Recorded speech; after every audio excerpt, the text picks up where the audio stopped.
Good morning and welcome to the big story right here on the BDTV Breakfast Show. My name is Elizabeth Musa. Nigeria's state-owned oil company, the Nigerian National Petroleum Company Limited, has transferred a record 10.07 trillion naira to the federal government in the first 7 months of 2025. It's the highest amount since NNPC became a commercial entity in 2021 and a major lifeline for the government as it works to steady public finances. The jump was driven by higher crude prices, improved oil output, and stronger gas sales. Production has been fairly stable around 1.6 million barrels per day, supported by collaboration across the industry and ongoing recovery efforts in the Niger Delta. At the same time, progress on key gas projects like the Ajao Kuta, Kaduna, Kano, and OB3 pipelines is helping shape a more optimistic outlook for the sector. To help us break down what this development means for Nigeria's oil and gas landscape and the broader economy, I'm joined today by Business Day energy correspondent Ibrahim Abu Bakar. Welcome to the show, Ibrahim. Thank you for having me once again, Elizabeth. It's always good to have you on the show, really. But Ibrahim, let's talk about this conversation today. NNPC's 10.7 trillion naira remittance is the highest we've seen since its commercial transition. What's driving this strong performance? Well, for one, the NNPC has tried as much as possible to be transparent. And if you look at the report they've been releasing since April this year, you see some sort of trajectory on. So we've been building on all of that. Now, some of the factors driving this is the global oil prices. We use Brent to benchmark Nigeria's crude oil sales, and since the beginning of this year, Brent has there's volatility, yes, but even at that, we've had Brent move from 70 to 82 down to 62. That's literally Brent crude, right? Brent crude, yeah. So it's been hovering between 60 and 85 since the beginning of the year. So, and currently, my check this morning shows that the Brent is actually going for $62 dollars per barrel today, this morning. Then these are some of the factors driving this. Then, if you also look at the fact that we're talking about trillion naira, yes, and you look at the FX, what is saying, the dollar to 1,004 for 4,400 naira, 490 something naira. And the fact that the NNPC actually may also be working tirelessly to make sure that crude vandalism, the loss of crude oils, every racketeering that involves in making sure that we do not get to the maximum points in terms of production and also sales has been blocked. And some of these are some of the factors that has been helping so far, and so it's yielding results, as we can see. And we also saw that the company mentioned collaboration and production recovery initiatives. What exactly would you say has changed about the way the NNPC and its partners operate? So for one, NNPC became a private company per se some years back, and you see that in some ways they still move like a government entity. Right. However, we see seeing some sort of private, approach to their operation. So there are partners on the IOC side, the NOC side, as international oil companies, and the national oil company, the local one, and also security entities like Tantita. Tantita is one of the popular one that we know, we talk about a lot. We've been seeing, today you hear that the Navy has seized a cargo, they seized the ship, they seized that. People who vandalize pipelines wherever in the Niger Delta, we've been captured. This refinery, modular refinery, if you want to call it that they set up themselves in the forest, wherever you see that our security entities are catching these people and apprehending them and making sure that we try as much as possible. Then the fact again that the fuel subsidy has been removed or was removed has shown that the racketeering behind taking Nigerian petrol, taking Nigerian crude outside of Nigeria to neighboring countries has reduced. Though we're seeing this thing to stop, it's still happening, but it has reduced. So I feel like the reduction is the reason why we are getting some of these results that we are seeing, and it's green on the positive side. Right, and we also saw that oil production slipped slightly in September, but overall output this year has been sort of stable. Should we see this as a positive sign of recovery? Yeah, it is a positive sign of recovery. And if you follow the oil and gas sector in Nigeria, you understand why there was some sort of reduction in production in that period, September, and that is due to the Pengas and Dangote refinery issue that happened for just 3 days. We saw NUPLC come out to say, oh, the production dropped to 1.3. We saw the NNPC boss, that's Biojulari, saying that Nigeria lost over 600,000 barrels within that period. So these are some of the factors, or this is the major factor that led to the reduction of crude production and even refinery activity in the country in September. So I believe that that's been behind us coming into October, and moving forward, probably go back to what we used to do around 1.6, 1.65 million barrels per day. And don't forget that this 1.6 that we talk about has everything to do with crude oil, blended and unblended condensates. So, but on the OPEC side, they don't look at the condensates. They only focus on crude oil. But locally, we look at all of these together because the pricing is almost the same. The changes in the pricing between condensate and crude oil is just minute. So the Nigerian government and the Nigerian oil and gas sector tend to want to include condensates to our production. That's why we're having 1.6, 1.65. But this year alone, we've seen that Nigeria has tried as much as possible on the crude oil side to meet OPEC quota, I think 3 times this year.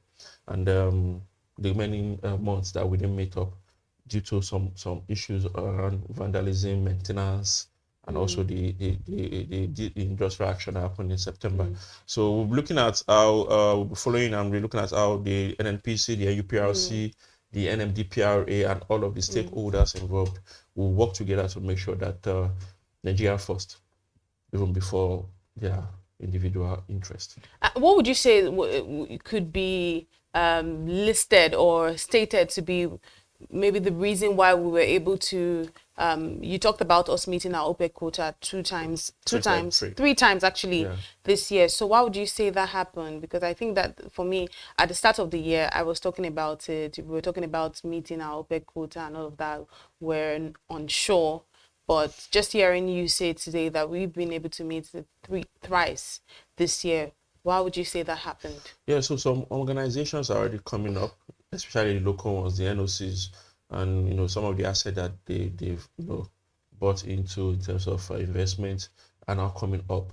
So without mentioning them, there are some organizations that are now doing, say, 5,000, just 5,000. It might look small, but it's adding to the overall production of the country. All adds up. Yeah, so one recently even celebrated 30th anniversary, and with some sort of progress in terms of production. A private entity, a local one to be precise. So our Nigerian oil and gas companies are also stepping up alongside their IOC's counterparts to make sure that all of this is happening. So it's more or less the idle assets are now being regulated and putting in the work as at NOCs, because now the NUPRC are saying that any asset that is left idle will be revoked. So you don't want your asset to be revoked after spending millions of dollars in operation. Right, and we also saw NNPC reporting that a small drop in gas output, yet work on the AKK and OB3 pipelines is still moving on. How important are these projects really for Nigeria's energy future? The Nigerian energy future, especially as concerns gas, is actually very bright. Just some days ago, I was speaking with Deborah here, and we talked about the $2 billion investment by Shell, and that's a gas investment, not crude oil. And then the Nigerian government has been very intentional about making sure that gas is the forefront energy source in the country, to run the country as a public entity, even as private entity. And then we've seen the push for LPG, that's cooking gas, in homes. We've seen the push for CNG, that's compressed natural gas, for transportation, cars and vehicles. We've seen private entity, bringing trucks that are CNG driven. So these are some of the things that you see that the country has a plan and they're working towards the plan. How fast, how slow can be debatable, But the plan is that the Nigerian government are trying as much as possible to push the gas narrative. And the AKK pipeline, especially the AKK pipeline, is part of the Nigerian gas master plan to put Nigeria at the forefront, be one of the best in the world when it comes to market share. Nigeria is currently in the GECF member top 10. Then globally top 20. So that's the market share for Nigeria. So sales, natural gas sales to the external world is improving. Domestic consumption is also on the high. So it's a positive for the Nigerian people and the Nigerian government. Right. Just to digress a bit, we've seen in recent times, maybe in 1 week, 2 weeks now, we've seen people complain about gas and a little bit of scarcity of gas. And then also gas has also, the prices have also gone up. What can we say is the reason for that happening? So I'll take it from gas being scarce, then the increment in price. Obviously, in economics, there is this thing that when the demand is high, the supply needs to go, and when the supply is down and the demand will go high, then the price will also have to spike up. Yeah. So if, say, for example, we need 10 laptops and we have 2 laptops, obviously the price will have to go up for anybody that wants to get either of the laptop. So that is the reason. Because of the scarcity, the price went up. But why did we have scarcity? It was because of 2 things majorly: the strike, and before the strike there was a planned maintenance by the Dangote refinery on its plant. So that and the industrial action between Pegasus and Dangote refinery also led to these issues. Then you hear the marketers saying that because of the Dangote refinery coming on stream, they tend to ease down on importation of the product. But this issue has shown that they need to also step up in terms of importation. So we have supply from different sources. So when one source is having a turnaround maintenance or a maintenance or industrial action, you can easily go to the other source and get your supply. So that's literally why we're having scarcity. But it's easing up now. Some weeks back, it was around 3,000 naira per kg for cooking gas. Now, the last time I checked yesterday was 1,400. The original price before the scarcity was 1,200. So that's a 200 naira difference. Give it some time, we go back to 1,200. So that takes 3 kg to about, is that like 3.6? 3.6, yeah. 3 kg to 3.6. Is that a good, fair enough price? Not bad. Because when you place it, you're just adding 200 naira for the 3 kg. That's 600 naira extra for the kg. But prior to that time, or after that period, we used to have something around 3,000 naira from 1 to, that's a 1,800 naira difference. Now multiply that by 3. So you see, but we've reduced it to just 600. Oh, that's instead fair. Instead of over 5,000 naira to 600. So it's better. It could get better. You get better. Now that even the naira is getting stronger against the dollars, the dollar, then probably the price might even go down lesser than 1-2. But for now, the issue is around supply. When the supply goes round, the price can easily come down. Absolutely. Ibrahim, I was speaking to a couple of analysts, earlier this week, and some of them believe that these pipelines could actually expand industrial gas use and also boost power generation. When do you think that Nigerians might begin to feel the impact of this? Again, I said earlier I said something about how fast or how slow can be debatable. For example, the OB3 pipeline was supposed to be delivered in 2021. This is 2025. Hasn't been delivered. Yeah, we're talking about somewhere 90-something%. And why is that stalling? Yeah, issues around FX, the COVID-19. You can't take out the effect of COVID-19 on the global economy. So it affects the work. It affects even the AKK pipeline. So some of these 2 pipelines were supposed to be delivered earlier than now. But now we are trying to get there, get the work done, and probably deliver it on time. There was a report earlier in the year, sometime in July, that the pipeline might be readily available in November. November is just next month. Already talking about 90-something%.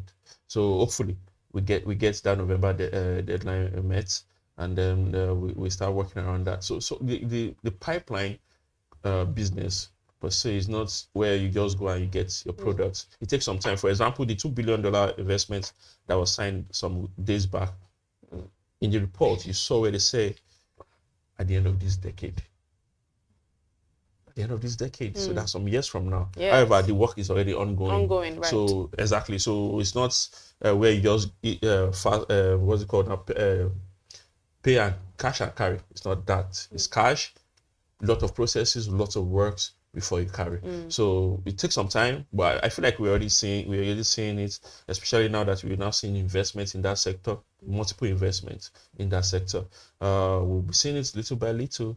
How fast and how slow again is debatable, but we'll be seeing it. We'll be having that effect. We'll be seeing on the power sector side, we use hydro and thermal, and gas is also very important to power generation in Nigeria. We're talking about improving power generation. The Minister of Power has come out earlier this week to say he's trying as much as possible to increase power distribution across the country. The generation level that we could reach is somewhere around 13,000, 15,000 megawatts. But currently we distribute somewhere around 4,000 and 5,000. That's a far cry, really. You understand? And we've been doing this for years. This is not that this year. So, for example, the likes of South Africa has over 50,000 megawatts, and they still cry about how it's not enough.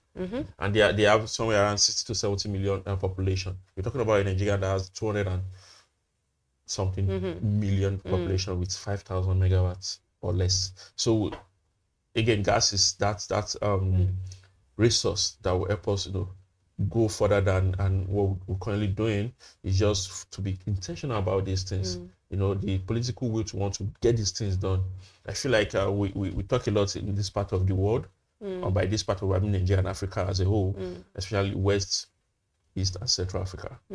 South and North, they've probably left us behind. Absolutely. There was a report from the World Bank.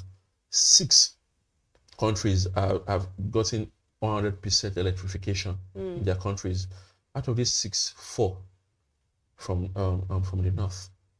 You understand? So you talk about the usual suspect of Algeria, Tunisia, Morocco. These guys have done 100% electrification. Nigeria is somewhere around 50%. So we're still clearly in an energy deficit, if you ask me.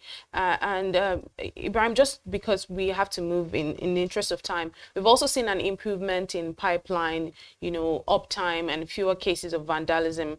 How much of this progress would you say could be attributed to the new security collaborations in the Niger Delta? I would say 100%, because again, if you will read through some of the report that we've done in the past, you realize that we're actually coming out of from a very dark side here, and it's only going to get better with political will, and probably the change in some of the industry players, some of the changes we've seen, especially look at NNPC. There's a change in the management. Look at some of the strategic places, UPRC, we've seen some improvements in assets. So all of this can be placed under the reforms that the current administration is, passing on, and all of that. And I think it's intentional. We're not where we're supposed to be, but we're moving. Yeah, so I would say 100%.